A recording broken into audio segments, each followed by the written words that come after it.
It is time. Welcome to today's masterclass on architecting a global support organization brought to you by CCW Digital and Language IO. I'm Brian Cantor, Principal Analyst for CCW, and your host for today's discussion.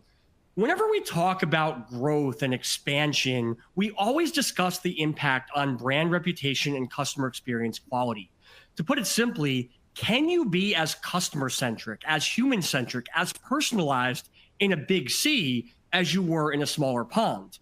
And as you venture into new markets and you start to interact with new customers, can you be that same reliable, trusted source of human connection, that same source of valuable support, and not just yet another merchant? Sadly, right now, there's very much reason to doubt whether the audience can answer yes to that question. We know that only 16% of customers currently feel that their experience is personalized. The majority do not feel that the agents with whom they speak actually understand them. Many continue to say that experiences are inconvenient, that they require too much effort, and they really have to ultimately accommodate you as an organization as opposed to you accommodating them as a customer. And when we think about what they're looking for and what they value, especially in an era of so much AI, desire to speak to someone who understands them is one of the main reasons why a customer will bypass self-service and go right to speak to a live agent. It's also, unfortunately, one of the reasons why right now, only 17% of customers actually trust the self-service experiences they're having. So as you put all this together, there's one abundantly clear takeaway. We have to start to think about serving customers on their terms. And when we think about that, it has to be more than just being available at all times in different channels. It's really about communicating in their preferred language. It's about committing to maximizing understanding while minimizing frustration and effort and inconvenience. But right now, with 94% of organizations facing efficiency directives going into 2025, there's an important question on the table. How can we actually accommodate this higher standard for translation and language preference across more channels than ever while doing so at scale? And how can we do it in an age of AI where we're not only seeing an impact on automation as it relates to how we interact with customers, but also the way we build our support teams? Because remember, we're going to be asking agents to take on a more consultative, complex role. So as we do so, do we have to sacrifice language capability to prioritize some of those other soft skills? Do we have to sacrifice some of those soft skills to prioritize language? Or is there a way to succeed on all fronts? Well, as a spoiler alert for today's masterclass, there absolutely is a way to succeed on all fronts. And that's exactly what we're going to be covering. Now, as a reminder, this isn't just another webinar. This is an action-oriented masterclass where you're going to receive a certificate indicating your participation in today's discussion. That should pop up for download at the end of today's masterclass. You'll see it on your screen. But if for some reason it doesn't pop up for you, don't worry. We'll make sure to get you your certificate afterwards to signify that you've taken part in this journey to build that global support organization. We're also going to have a pop-up for you to register for a personalized demo with the Language IO team to really see what you can do as far as scaling language capability and making understanding of all your customers a reality in 2025 and beyond. And of course, one final reminder here, we want you to make the most of your session. So make sure to ask questions using the console on your screen and participate in the chat throughout the discussion. Without further ado, I want to pass it over to Sheridan to learn a little bit more about her role, Ted's role as a fellow speaker, and also what Language IO does and why this topic is of such passion to them. Thank you so much, Brian. We're really excited, and thank you all for attending. We're going to be talking specifically about leveraging AI to create really localized and native experiences, but we're also going to talk a little bit about things that you may want to consider when looking at other AI solutions like security and accuracy. So quite a bit of content. But if you don't know Language IO, we are the most secure AI-powered platform in the language translation space. And one of the things that we really care about is making sure it is a secure and business accurate experience for you and for your customers. So that's what we do. And some of the customers that we serve are across all verticals, around the globe, all sizes. And we're really excited to share some of the lessons we've learned with working with so many of these brand forward companies. Anything that you'd want to add, Brian? That's really important here is understanding that when you look at this list of companies, the different industries that are represented, the different nuances that are required, it's very easy in today's world to provide a generic level of support, answer basic questions. But in an era of self-service, customers have options for that. They don't necessarily need to get in touch with your team to know basic policies or how to log into their account or how to reset their password. When they're connecting with you, increasingly it's because they want to know how you can help them navigate through a very specific, very complex, very personalized issue. And when you think of specificity, when you think of nuance, understanding is more important than ever. So if you not only understand the basics of interacting with customers, but the basics of interacting with your customers and their challenges in your industry, then you're not going to be able to make those connections. So I think, to be honest, of all the stuff that you do really well, this to me is a real good snapshot of why we should take what you have to say seriously, because you're really bringing up, I think, that cross-industry relevance and all the specificity that's going to be so important. Oh, thank you so much. Well, so I wanted to give you all a kind of structure of this masterclass. And I went to business school, so I love a good case study and use case to start to wrap our heads around, the different steps that you can take in learning from some of the best in the business. So the first thing we'll start with is, why are we even thinking multilingual? And then we'll get into some of those use cases that we've seen people really excel at and how you could kind of start doing that. Some considerations for success, what you'll need to be thinking about, and how you're going to evaluate your program as you get started. And then we're going to give you some things that you could do today to get started. And then we'd love your questions. We do have the chat open. So if you find that something we're saying really resonates with you, or that you want to add to, or just, say, yes, that's a great idea. So feel free to use the chat. We love it when you engage. So no problems. And we'll also have Q&A at the end, so you can ask more formal questions. I'm Sheridan Orr, and I am the Chief Marketing Officer at Language.io. And I'm so excited that actually Brian is not just going to be an MC for this, but he's going to share a lot of the data that his team has researched and findings from you all. But we also have Ted Trainer, who is the VP of Strategic Accounts at Language.io. And you may say, oh, is he going to sell to me? And I would say, no, he is not going to sell to you. Why Ted is so valuable in this conversation is he gets to work with a lot of these clients really hands-on and understand their objectives and what they're trying to achieve. And so we're just going to do a deep dive into what he's learned and how we've engaged with those clients as we move forward. Ted, say hello. Hello, everyone. Yeah, I'm excited to talk about the various use cases that can sort of highlight the important point. That's amazing. Showcasing today. Perfect. So, Brian, I think we have a poll. So we're going to break the ice and hear from our attendees.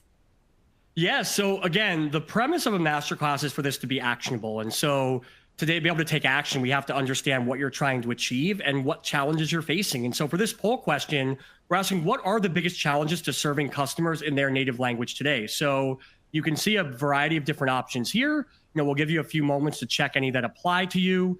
And obviously, as Sheridan mentioned, if we totally drop the ball here and none of these do apply to your circumstance, feel free to put those in the chat or the Q&A box, and we'll be sure to address those during the discussion as well. So waiting for some of those questions to come in. And yeah, I think, really what this ultimately, I think what's fascinating here, Sheridan, as we kind of go through these answers, kind of looking at it both from the perspective of, different languages, different team dynamics, and different skills, because they're all going to be very valuable as we look at what it takes to connect with customers. Ultimately, anyone can focus on, okay, here's where, let's just translate this one thing, it's going to be all magical, but we know needs are evolving. We know teams are evolving. And so I think this poll really looks at some of the nuance that's associated with that. And so seeing people being a little shy with putting their responses in, but, definitely don't be shy here. We want this to be personalized to you. So the more you can share, the better we're going to be. We will forward to the results here. So these are starting to populate. This should continue to update as results come in. But right now, we definitely see the one that's leading the way is ensuring that multilingual candidates also have the other necessary skills. Now, Sheridan, Ted, I don't know if you have anything you want to share as far as how that resonates with what you're seeing with the different organizations you work with. Go ahead, Ted. Yeah, no, it really does resonate, right? Because there's the the aspect of trying to cover certain markets from a language perspective. And yes, you can just go out and find, in some markets it's easier than others. You can go out and find native speakers. But do those native speakers have the subject matter expertise to answer the questions or help customers and guide them on whatever situations they're in or support they need? And what we found through through our technology, for example, is that customers will actually get better served by having a translation tool in the space that can allow the true subject matter expert to support that customer no matter what language they speak, right? So your subject matter expert on your product or on service, or to whatever it is that your organization is delivering, maybe they're a French speaker and they're the one that's most appropriate to answer the question from somebody speaking, Italian. It doesn't have to be that agent that's assigned in that particular market. I love that. So honestly, we see all of these problems and challenges in supporting customers in their native language. And we're going to talk a little bit about how you can start to address those and some easy ways that you can start to combat them. So without further ado, we're going to get into the content. So really, there are 4 reasons that companies really embark on this journey of having multilingual customer support. And the first is that they want to increase loyalty and satisfaction with their existing customers. And Brian's going to share some amazing data about that specific use case as we move through the presentation. But you can also acquire new customers, expand to new markets, expand to new product lines in different locations, with making sure that you have language support available for those new products in new markets. Increased efficiency and cost savings. We're going to talk quite a bit about this because I think many of us are looking at the macroeconomic situation and starting to make sure that we have plans to really save money where we can. And then lastly, what you're going to build through all of this is going to architect you in a way that you're going to have flexibility built into your system and scalability. So as you decide maybe you want to add another market later on, then you've already got all the infrastructure and your workflows, et cetera. So you can continue to build on your success. And as we talk through some of the customer stories that we would like you to learn from, you can see how maybe they started with 5 languages and a specific use case, and then really their engagement blossomed with their international customers. So those are the 4 use cases that we're going to talk about and how you can make sure that you're really building to any of those. So Brian, anything fun that you want to say about increasing satisfaction and loyalty with existing customers? Yeah, so one of the really important things here, and it's, first of all, I want to just remark how fast time flies, because when I started with CCW, we were talking about the contact center of 2015, and then we were doing stuff on 2020 and then 2025. And most recently, we did research on the contact center of 2030.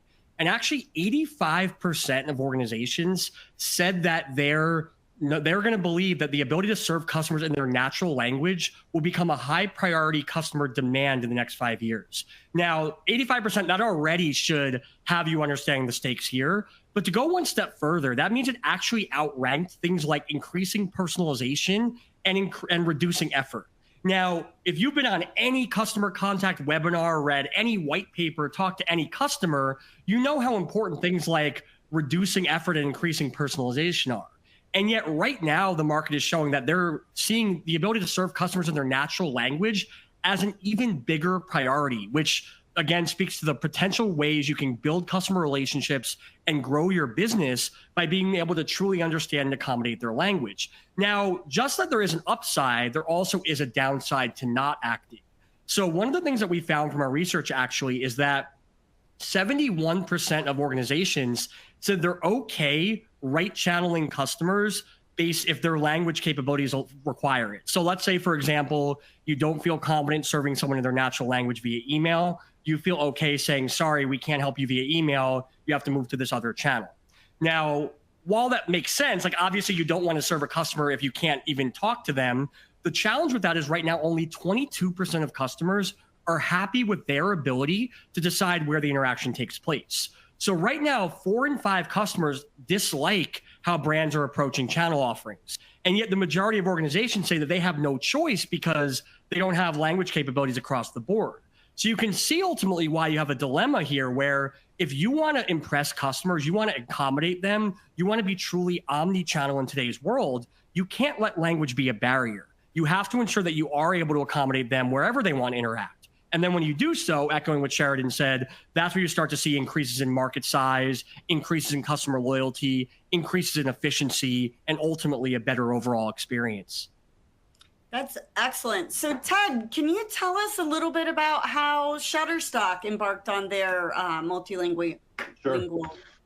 So the good news is that all these case studies that we're going to show today, they take exactly what Brian said. They recognize that they need to be where their customers are and be available to support and have those channels available in the languages that their customers speak. So Shutterstock is a perfect example. They realized early on, right, they need to have their knowledge-based content, their help content available in other languages other than English. Their problem was the simplicity of the service, or the simplicity of getting that content translated. And so this is also going to be a key component. How easy can we make it for customers to provide those multilingual channels of support to match their core language market? With Shutterstock, they had been attempting to do translation of help content on their website, but they had been doing it in a way that was very, very manual, very risk prone, copy paste, formatting problems, et cetera. And what that led to was an inability to get that content out to the market fast enough. It also then sort of discouraged them from going beyond maybe a handful of the top priority markets because they were spending so much time and effort to do that. With technology like Language.io, they were able to come in and automatically connect into the Salesforce hosted articles and allow for translation pretty seamlessly, very quickly. So started out with a handful of languages. They've grown to beyond 20 languages now. And they've now moved into turning on channels within Salesforce Case so they can communicate with their customers over email, regardless of the language that they're asking. Both their customers and their providers of the photography that they sell.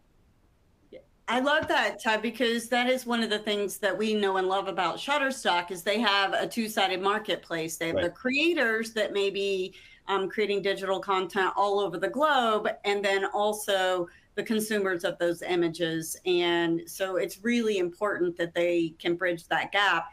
And I think one of the big lessons that we've often talked about is if you are new to your multilingual journey, a great place to start is with your knowledge base. It's easy. Often you have policies that are unique to those specific markets, and it can really be a foundation for all of your content going forward. So that's our first takeaway. Go ahead, Ted. Yeah, the other thing that's really important about looking at your knowledge-based content as a foundation is that especially if you're looking at, in the near term or maybe next year, deploying a bot of any kind, right? Bots in the support space rely on the knowledge-based content to deliver an accurate answer, whether it be in an agent assist or whether it be directly to a customer. And if you don't have a solid foundation in the knowledge base in all languages, then you could be setting yourself up for some risk and some trouble. So yeah, Ted, I think that's such an important point because oftentimes, and I have some stats here you see in the slides that talk about the agent experience, and we often talk about knowledge management as an agent-facing concern. But the reality is that in an era of self-service, knowledge management has dramatic ramifications for the customer because the customer is going to be interacting with your bot, with your FAQ page, with your self-service portal, and their only knowledge about your business is what gets pumped out to them. They don't have 5 years of experience answering support tickets and kind of learning what knowledge isn't translated correctly or what little loopholes they can do to figure stuff out. They only know what's being put in front of them. And so if your knowledge is not clear to them, if it's not in their language, if it's not articulate, if it's not accurate, then they're going to get the wrong information. They're going to have a bad experience. So as we see more emphasis on self-service, the need for high quality, accurate, consistent, intelligible knowledge becomes more important than ever. Now, of course, it's also important on the agent experience side as well. In fact, right now, 74% of contact center leaders say that translation capability is a pivotal part of the agent experience. And we know that we've always known happy agents equal happy customers. We've always known you want to have really empowered and engaged agents. But to be honest, I'm going to challenge that slightly. When an agent was answering basic questions about, oh, how do I reset my password, or when is my payment due? You know, like, they don't have to be that happy to answer that question accurately. But when you're looking for them to engage in more complex conversations with customers where they really have to hear them out and empathize and connect with them, their mindset, their frustration level, their sentiment is more important than ever. And if they're struggling because they can't interpret what's in the knowledge base, they can't hear the customer properly, they're not going to be in best position to perform. And so translation, if you want to empower agents to be productive, engaged, and great ambassadors for your brand, that's going to be a huge priority as well, which is why, as you see here, more than 2/3 of organizations call translation a key AI focus as well. So certainly a lot of organizations want to follow in Shutterstock's footsteps here and move in the right direction. I love that. So that's our build customer loyalty and increase satisfaction. So how can you start today with that? The first thing you want to do is really know your customers. And you want to understand, like, how many calls are you getting in different languages? And then you need to start comparing those metrics. So look at your cohorts. Do you have any big gaps that you want to really increase that satisfaction or that loyalty, or even sometimes wallet share? So know which customers you're trying to serve. Are there any gaps in your customer experience based on language? Start to compare metrics across cohorts, and then listen to your agents, because, and I will build on this later on, but definitely understand what your agents are experiencing when they have a call that is not in their language, and that they're trying to navigate that, because what you will often find is they're trying to solve that problem on their own by putting in things into Google Translate outside of your systems. And we'll talk about some of the risk of that later on. But after that, you want to identify those key inflection points and engagement points, which is Shutterstock started where they did because they felt their knowledge base was that first step in that plan. And they started small with a couple of languages and then expanded. So this is kind of how you can get started. And these are foundational pieces for everything that we're going to build on. Know your customers, start to understand those language groupings and the impact that they may have on your customer satisfaction, and listen to your agents. So now we're going to talk a little bit of, so you've made your customers happy and you have skyrocketing CSAT, but now you want to expand into new markets, increase sales, maybe take products to new markets. And we can really help you with that as well. 72% of customers are more likely to purchase if they can get their information in their native language. And 40% of global customers wouldn't buy from a company that they don't feel that can support them. So as you're thinking about new market entry, these are really important things to think about. And then, Brian, you always have amazing data. Anything you want to add here?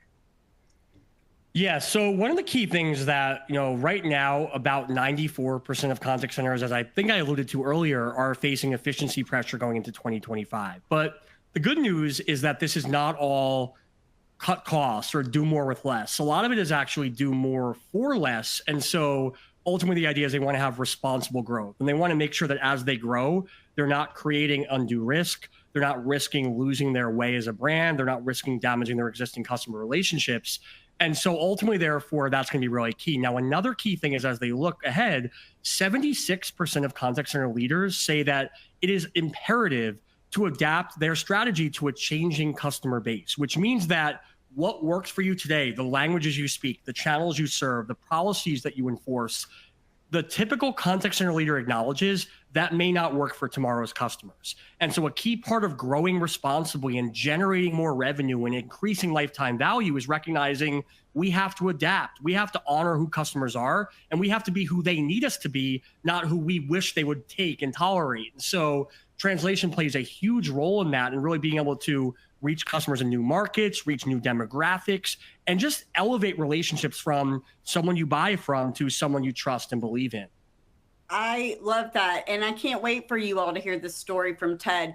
Sky is one of the best in the business at understanding how to expand into new markets and what they need to do that. So, Ted, would you mind sharing this story with our Sure. audience? So yes, thank you, Sheridan. So Showmax is one of Sky's global brands. Showmax is a leading streaming service in Africa. It spans, I think, 40 plus markets across the African continent.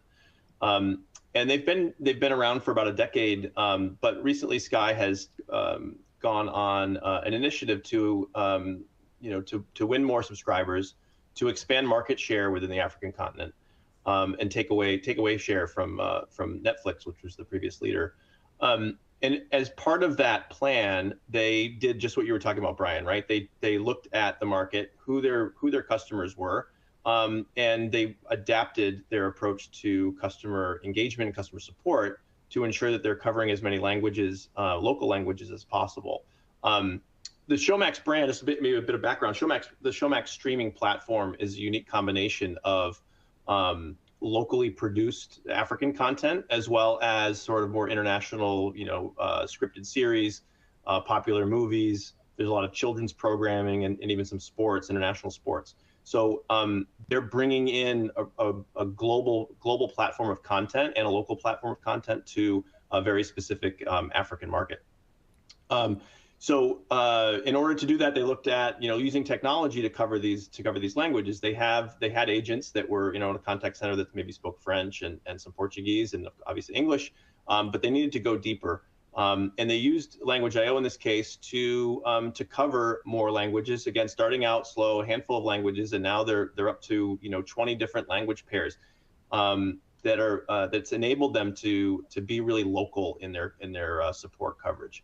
One thing to keep in mind too, it's not just as we in the West think of English as a source, right? These language pairs include French-speaking agents, Portuguese-speaking agents supporting Swahili and other African languages directly from a contact center, not in Africa or in Africa. They could support it from wherever. Great. And I'm going to tell our audience a little bit more. So this is a lot of the content that Ted just covered. But, Showmax had recently partnered with HBO and Comcast, and they were bringing African content and scripted shows to the market, and also some sports and other streaming. So that was what they were trying to achieve.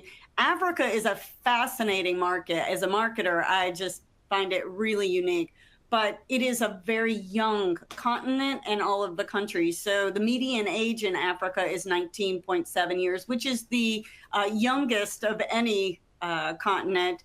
And Gen Z does tend to spend a lot of time on streaming services. As the mother to a Gen Zer, I can appreciate that, but also I don't understand why he has on the subtitles, but that's okay, it works for me. And then the urban centers in Africa continue to grow. So they felt it was a great market for them, but they wanted to feel like a local brand. But before we move any further, if Africa is the youngest continent and some of the youngest countries, the oldest median age is Monaco, I guess because you have to have accumulated a certain amount of wealth to afford to live there. But that's our little fun fact for today, 53.1 years old. And Ted, I think we did this slide when they were first starting, and this is kind of how they started thinking about is which were the largest language populations that they wanted to go after. And they certainly have expanded their footprint. Yeah, they're about 20 plus language pairs now. I checked earlier. So 20 plus language pairs covering that market. That's amazing. And so one of the things that they actually were able to achieve is that Showmax now has overtaken Netflix in their category, and they gained 6 points of market share. So whenever somebody says language and CX and all of that don't really matter, I mean, 6 points of market share is really a phenomenal achievement. And they were able to raise it to 2 million subscribers. So congratulations to our friends at Sky. But it really is important, especially when you're engaging with new markets, to make sure it feels comfortable and accessible, and language can do a lot of that heavy lifting for a brand. Anything else that you would want to add to this story, Ted? I also watch my streaming with subtitles, Sheridan, even though I'm not Gen Z. That's because you're cool and hip. I am not. No, it's because my hearing is going. Oh, I was going to say, I don't do it ironically. I do it because I need it. But, you know, we talked a little bit about knowing those language pairs. And this is even when you know that you may go into a different country or different continent, starting to think about which language pairs will give you the most impact is really an important part of the process. And being really clear about your goals. In this case, they wanted to take share from Netflix and they knew how to do it. And so really understanding those goals is going to be important. All right, so now we have built satisfaction with our existing customers. We've identified new markets and what we need to go into those. This one is really interesting, is you can also leverage AI, language IO, translation to actually increase efficiency and really catapult cost savings. So what some of the things that we see, obviously you all know this in your day-to-day work, reduction of call times, wait times go down, improved first call resolution because the communication is much more fluid. And we talked a little bit before about that lack of trust when you get answers in your non-native language. You don't know if maybe you misheard. So there is a piece of that. And then agents are increasingly satisfied because there can be nothing more frustrating than trying to help someone and you just can't understand them. So let's talk about a famous travel brand and what they did, Ted. Yes, so large global travel booking brand, you know, as you might imagine, right, the volume of support, the size of contact centers needed to offer support and provide support across the globe in a two-tier market, right? Just like with Shutterstock, both with property owners and with travelers. So the need was there. The need was being filled with human agents assigned in each market, with the added complexity of the cyclical nature of needing to flex resources, right? Expand for peak travel times and reduce for the lulls during the course of the year. A lot of expense, a lot of time consumed there. So using an AI solution like Language IO and allowing for the focus of multilingual support to be placed anywhere in the globe for any language allowed them to reduce their contact center footprint, allowed them to reduce the agents and the operating hours, and as I mentioned earlier in the discussion here, actually drove up an increase in NPS scores because they were able to more easily divert complex support cases to a subject matter expert, regardless of the language that they were speaking. In often cases, it would be in an offshore environment. So they're reducing costs, they're improving the speed to problem resolution, and they're increasing deflection rates. So it goes to show, again, as we've been talking, that the ability to handle multilingual support for your customers, no matter where they sit, can really drive improvements in cost savings and staffing. Such a good point. And when we did our survey at the beginning, one of the things that you all said was the biggest challenge is just staff for some of the other skills versus just language. And you can really do that because now all of a sudden, all of your support agents, anybody handling case, subject matter experts speak 155 languages. And if you're starting to think about where you could, accrue some of those cost savings or starting to think about modeling your own data, we do have a calculator on our website. We'll make sure you get that. Feel free to go in and play with that. And if you want to have another discussion, we certainly can help you think about your specific ROI and how you might gain some of that from working with us. Anything you'd like to add, Brian, on Yeah, sure. So again, another fascinating case study here. I think one thing I would bring up, I mentioned a few slides ago that of the organizations focusing on efficiency, about half are focusing on responsible growth. Well, that naturally means that the other half are focused on more traditional slashing and cost savings. And this definitely speaks to them. But another thing I really want to hit on is really echoing a point that both of you have made, which is that, again, as we get to this era, this AI for simple issues, agents for complex ones era, what we're ultimately communicating to the customer is that if you by the when you to a live person, that live person is an expert. There's someone who really knows the ins and outs of the product, knows the ins and outs of the support process, can really be a true support advocate for you. What that means is that you cannot have someone who just like takes a message and passes it along to a supervisor who gets back to you in 48 hours. The customer is very much expecting that anyone they speak to at any time of day is going to be able to meaningfully provide support and answer their questions. So from a scalability point, that creates a huge challenge, right? You always pretty much have to have a high quality, empathetic, knowledgeable support agent available to all customers at all times. Well, that's very expensive. That's very hard to plan for. That's very resource intensive. And so adding, they also have to speak 18 different languages to that makes it almost impossible for the typical organization to do in an era of efficiency pressure. And so to what both of you are saying, if we now can say, okay, we always have a great agent available, and let us use tools, let us use our solutions to make that great agent also multilingual, then you're kind of getting the best of both worlds. You're managing your staff responsibly, you're keeping an eye on efficiency and cost, but you're giving customers access to that true expert who can understand them, connect with them, and support them. You really have a great experience that you're building. I love that. And so let us know if you want to play with your data and start to think about how you could model this. We often talk about this is the Rubik's Cube problem. If many of you are dealing with scheduling, you have to have your follow the sun model in all of the languages and make sure that you are staffed for any incident. So this kind of takes some of that pressure off of you.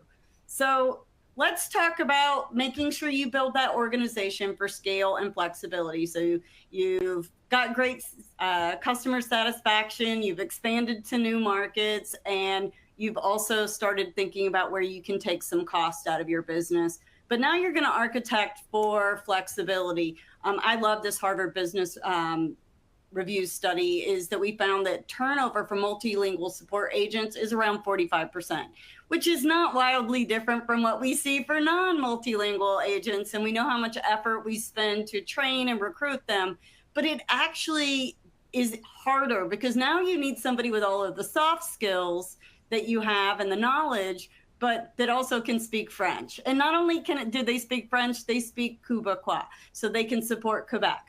So it's really something you need to think about is how you scale and build that flexibility into your system.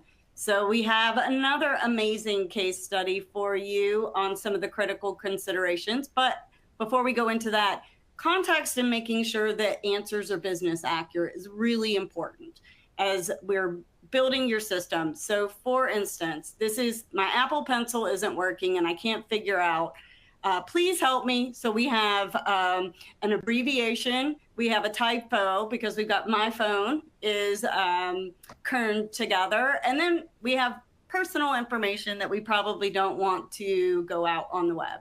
So what we need to do to make sure that answer is business accurate is not translate Apple Pencil because you don't want something to do with a fruit on this discussion. And we also have to kind of make sure we understand that PLS is please, and then my phone is my phone. So not only do we typically optimize content before it gets translated, is making sure we are speaking like your brand, using your brand and product terms, and also masking any private information so that it can feel like a response that's native to you. We have in some cases, and French is my favorite one because we have a very large French company that is a customer, and they tested our solution and they said it actually came back as native. They had native speakers that couldn't tell they were engaging with AI. So that accuracy is really important. And one of the things that you're going to need as you're building your plan for scale is a glossary. What are your product terms? What would you ever want translated? What would you not want translated? And like your knowledge base, this is going to be a blueprint for your success as you're building your program. Ted, anything that I missed on this? Well, I think you mentioned it in passing. The masking of the PII, right, is critically important in any industry, right? You don't want that content to be exposed either by an AI that's sucking up data to train, right, or being stored somewhere in a cloud and you don't know where it is and who has access to it. So it is important that any PII is identified and redacted, masked, encrypted, to ensure that it's not inappropriately accessed. I love that. So business accuracy is really important because you want it to sound human, even if they're engaging with chat, case, email, etc. So let's talk about our global software company. And this statistic is horrifying to me, is that 1 in 4 employees are out there putting your customers' private data into AI engines. And this is one of those things when I talked about early on, is that you want to understand what your agents are doing today to solve this problem. Because if they're reading something and they don't know what it says and they put it in Google Translate, that could be somebody's passport number. It could be their credit card number. It could be all sorts of things. So Ted, tell me about keeping data safe in this global software company. Yeah, no, it's really important. It's critical. This case study is super interesting and not so unique in terms of what their challenge is, right? This software company focuses on the travel sector. So they're handling a lot of personal information. You mentioned passport numbers. It could be credit card numbers, even just your email address and phone number, like you showed in the last slide.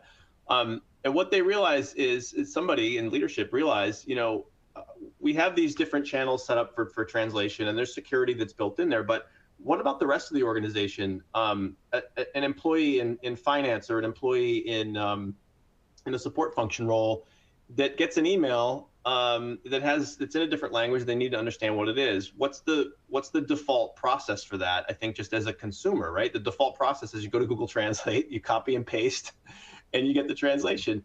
And they realize that from a business organization standpoint, this is a huge risk, right? That you don't know what type of information, what type of content is being exposed and could be potentially sucked up into the AI, right? For training or whatever. And it's a risk that they don't want to that they need to mitigate. So they came to us and said, hey, you're handling our translation in a very secure way in the support channels. Do you have an alternative for this, for this type of scenario, an alternative for Google Translate or DeepL or one of these other ones that's publicly available? And the answer is yes. So we have a browser plugin that can as an extension to any Chrome-based browser. And it functions in a very similar way from a user interface as Google Translate, but it has the underlying zero trace secure process that is in place with the standard support channels in your CRMs. So it follows zero trace. It's ISO, SOC 2, HIPAA compliant, and it masks and doesn't retain any data for training purposes or anything else. And this then satisfied them enough that they actually blocked the Google Translate URL from within their domain. So now the employees are directed to our tool if they need to do a translation, an ad hoc translation at their desktop, without the risk of exposing PII or confidential information or proprietary information. That's amazing. So as you think about your language translation strategy, it doesn't always have to be in the CX organization. Some of the solutions that you may be implementing will be really valuable to the rest of your company. So I think the other thing to mention too, because this relates back to that previous slide, Sheridan, where you mentioned about accuracy, business accuracy. The other benefit here is when you go to a Google Translate or a DeepL or whatever, you're getting a generically trained engine. Right now, they're very powerful. They have billions at this point, billions and billions of words as corpus, and so they can be, fairly accurate in a generic sense, but they're not taking into consideration your brand, your domain that you're in, and the Apple one is a sort of a basic example, right? But like when you want your branding, your products, let's say, or your services that are branded to be translated or not translated, you need that to be handled in a consistent and accurate way. And by using our technology within that example I gave you, it not only has the secure component, but it also has that same glossary, programmable glossary that you can put in to really customize and make it consistent and accurate for those terms that you that are critical for your business. Okay, perfect. So we're going to move a little more rapidly as we kind of go through, because we have a few other things that we want to share with you. But one of the big things we want to talk about is how do you make sure that you're protecting your customers and their data from AI. So let's talk really quickly about mobile payments and what you can learn from this company, Ted. So yeah, this is directly related, right? Just different channels, but that same layer of security, zero trace, ISO and SOC 2 compliance in terms of masking data and not retaining any data.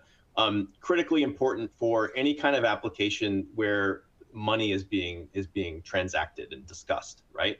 And so for this mobile payments company, their customers are on a mobile device. They're transferring typically small value money cross-border, and they need to ensure that any communication around that money transfer is secure, right? They need to ask questions about where their money is, when it's going to be available to them, confirming values, et cetera. They want to make sure that that is secure, and that's where a technology like Language IO can really shine and give that assurance that that any communication is going to be protected, it's going to be safe, and it's going to be reliable.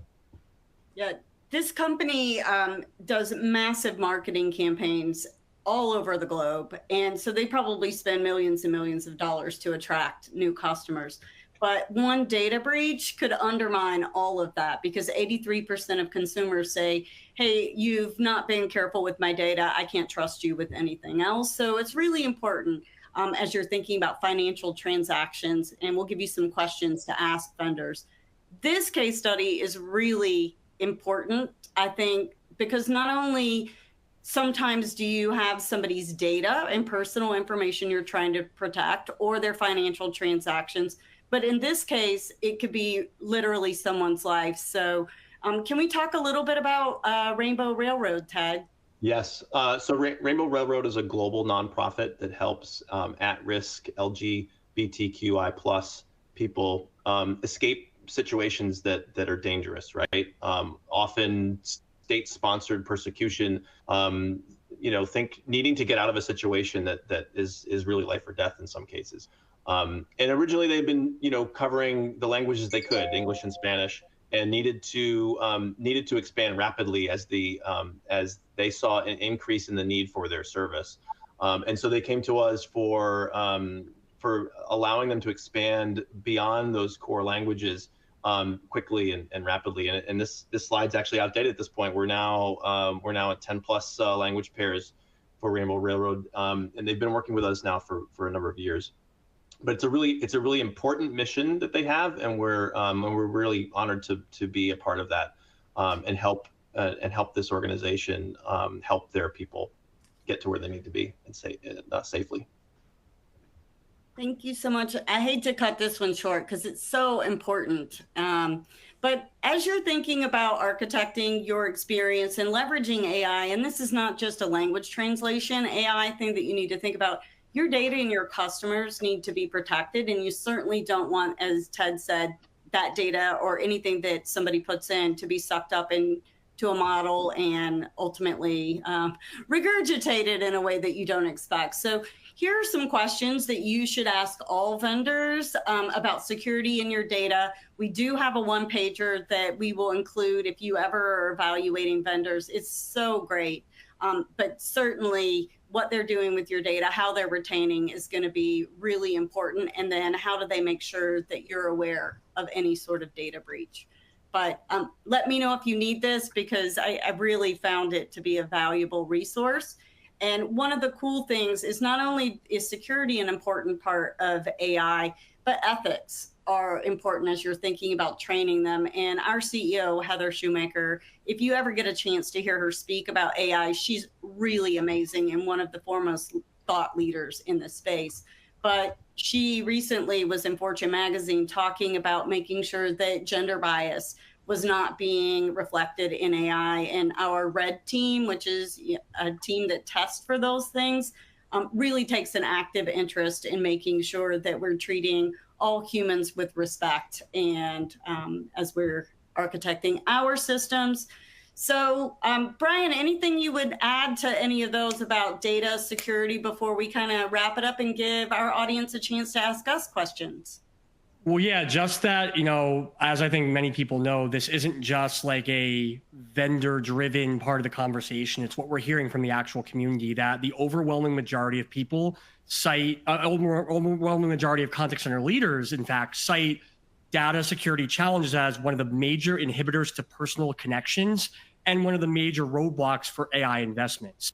So as you go into 2025, a year where 90% of contact centers say they need to identify results-oriented AI use cases, and 95% say that customers are demanding more personalized and predictive experiences, two things: you cannot let data stand in the way. You cannot be concerned that you can't connect with the customer because you can't manage data about them, that you can't have a safe, ethical, transparent, secure conversation that leverages AI. You need to be able to have safeguards in place. You need to be able to approach things with an ethical mindset. Your employees need to feel protected. Your customers need to feel protected. And working with a platform that enables that to happen is really the key to ensuring that the rise of technology does not mean a loss of humanity.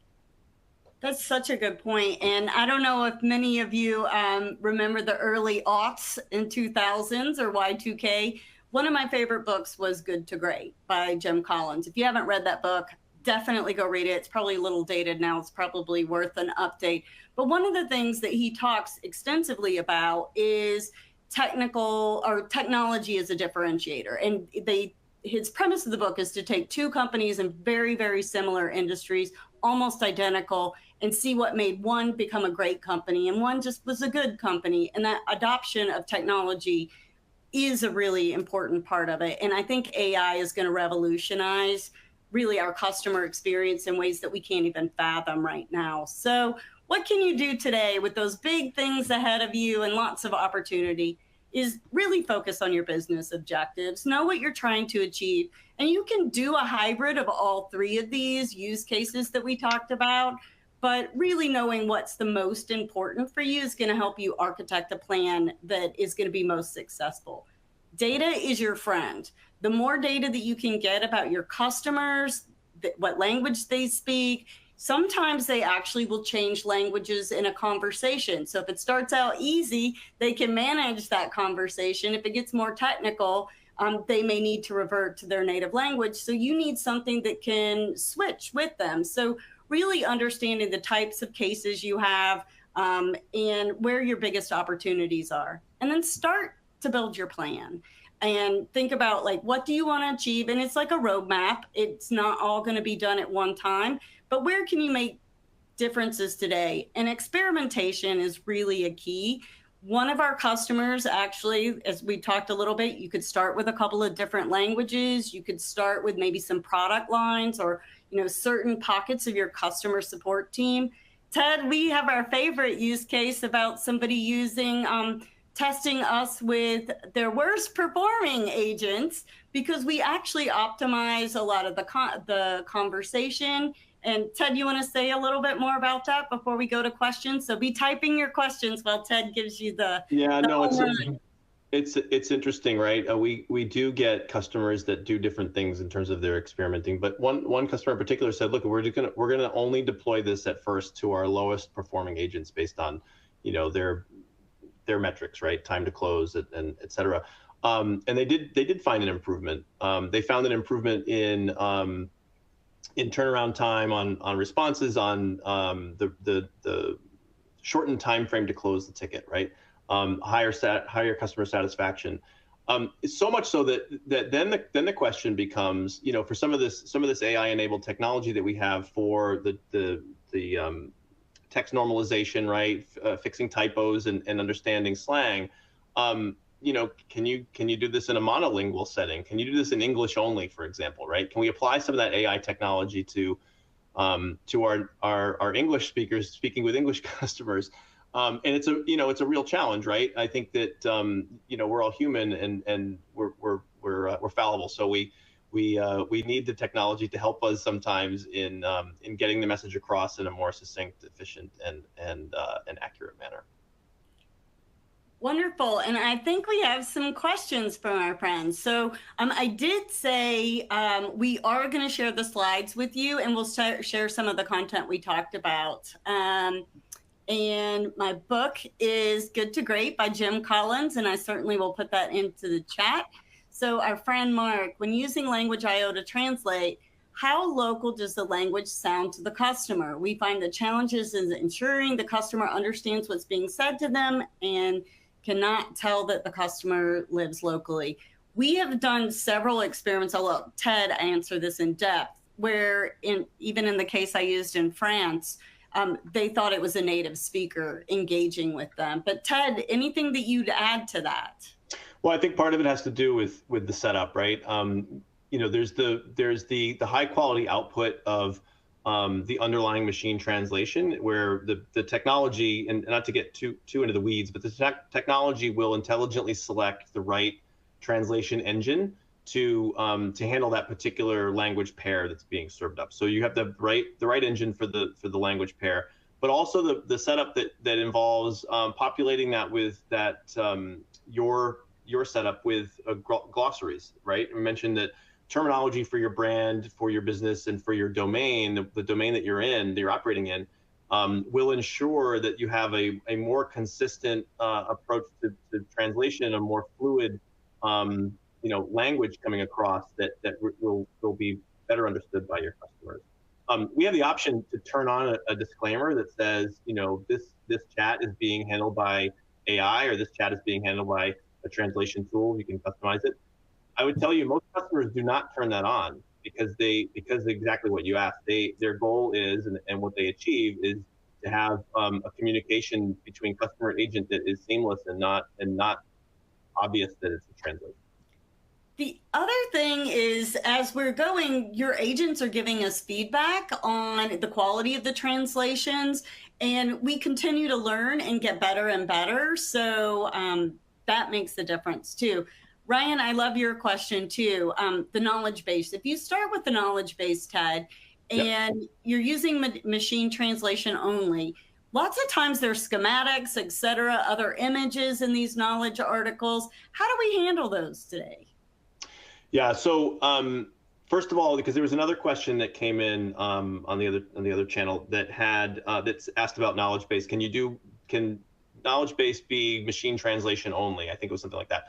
And so the way that we recommend for the handling of knowledge base, again, as a starting point, as a base for providing multilingual support, knowledge base content is static. I mean, it's dynamic. It's going to continue to get updated, but compared to a chat or an email chain, it's longer shelf life. It's meant to be published on the website.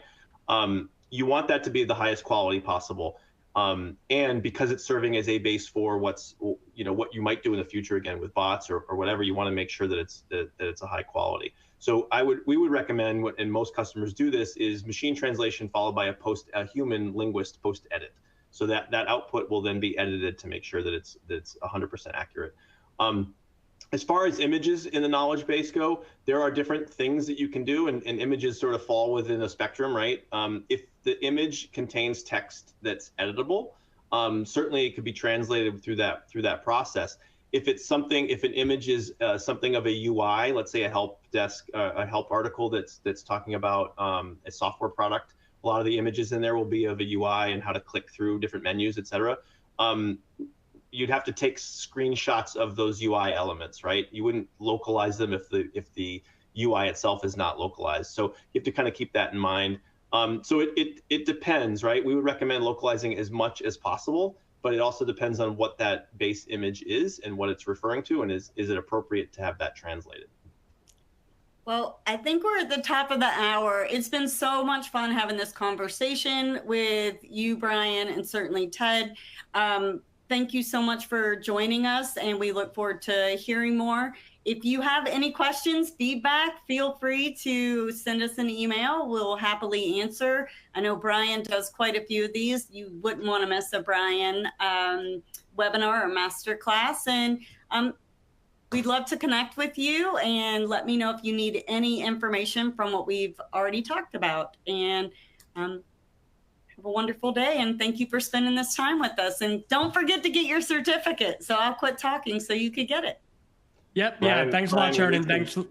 Thanks for Ted, Language IO team. And yeah, like Sheridan said, as we go off the air here, your ability to download the certificate, as well as your ability to sign up for a more personalized follow-up or demo, should both pop up. Reach out to us at CCW Digital immediately after if you have any questions. We'll be happy to help. Otherwise, follow the blueprint here and really position yourself to expand intelligently, expand in a human way, and expand for success. Thanks so much to all of you for your commitment to a better customer experience.